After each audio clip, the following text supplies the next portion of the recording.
Hi everybody, it's EK from EK Gourmet Designs, and I am sneaking in today because a couple weeks ago I promised when I made a post up on my blog that I would get this video edited at some point. Life's been a little crazy here.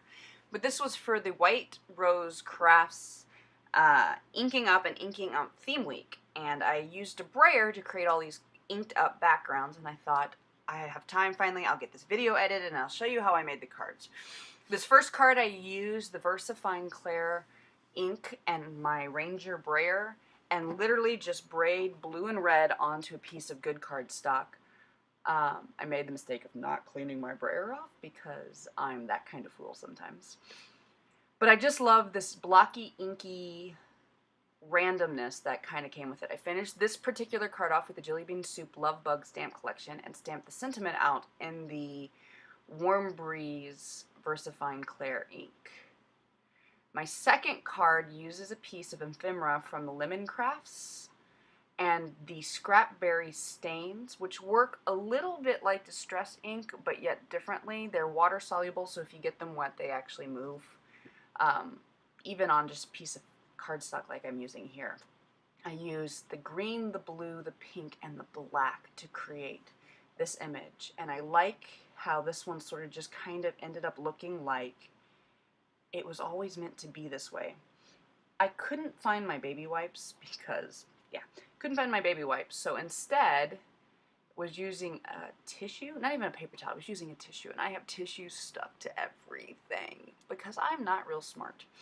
No, in truth, life has been a little crazy and I was just sneaking in this project when I had a moment. And I didn't have the time to go looking for the supplies I needed, so I just made it work. To finish this particular, I sprayed this card to let the water move just a little bit, or let the ink move with the water just a little bit, and then blotted everything off. To finish this particular card, I used some ephemera from Lemon Craft's Daydream collection, and the Your Next stamp Whatnot sentiments. And like I said, there's something about this one that I really enjoyed. Here I'm using a stencil to create my image and more VersaFine ink in the Tulip Red and Warm Breeze. And the piece of paper under is also from the Lemon Craft House of Roses ephemera card line. It's kind of a basic card. It's bigger than a traditional A2 size card, so you have to trim it down.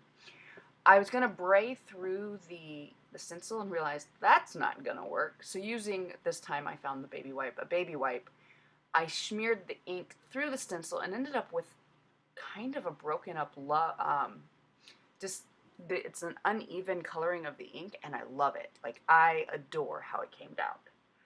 For the second part, I wanted to use the blue and created a 4th of July look, so I braid on the blue ink straight onto the stencil, but I did it on the side that was originally laying against the paper. So I flipped it over and then I flipped it back onto the ephemera card. I sprayed it down. Yes. Sprayed it down, flipped it back over, and then pressed it into the paper to push the ink back onto the paper. And again, it's this broken up, discolored look, and it's very vintage to me. To finish this card, I didn't add a sentiment. I just took some Nuva drops and added them to make it look like more fireworks falling from the image. My final card starts with this sheet of ephemera from the House of Roses Lemon Craft line. And then I used some Distress Oxides and braid those on. And I love how each of these 3 different inks that White Rose Crafts carries goes on in a very, very different way. The effects they leave when you're using the brayer is very, very different, making, having a collection of inks, it's not all the same effect, it's not all the same look. In fact, owning the different inks is worth your while in the long run because you're going to be able to do one technique and end up with 3 very, very different looks. The Distress Oxide is more of a sponged on look, even though I'm rolling it in the same way I rolled the others. But there's just something about it that is very organic. To finish this card, I added some Sparkle Blend Sequin Mix in Pretty in Pink and another sentiment from the Your Next Things Whatnot collection. Thanks for waiting patiently for those of you who've been waiting for this video. hop on over to White Rose Crafts and go shopping for your own inks. They have a whole wide range of lines. And thanks for watching today. Bye.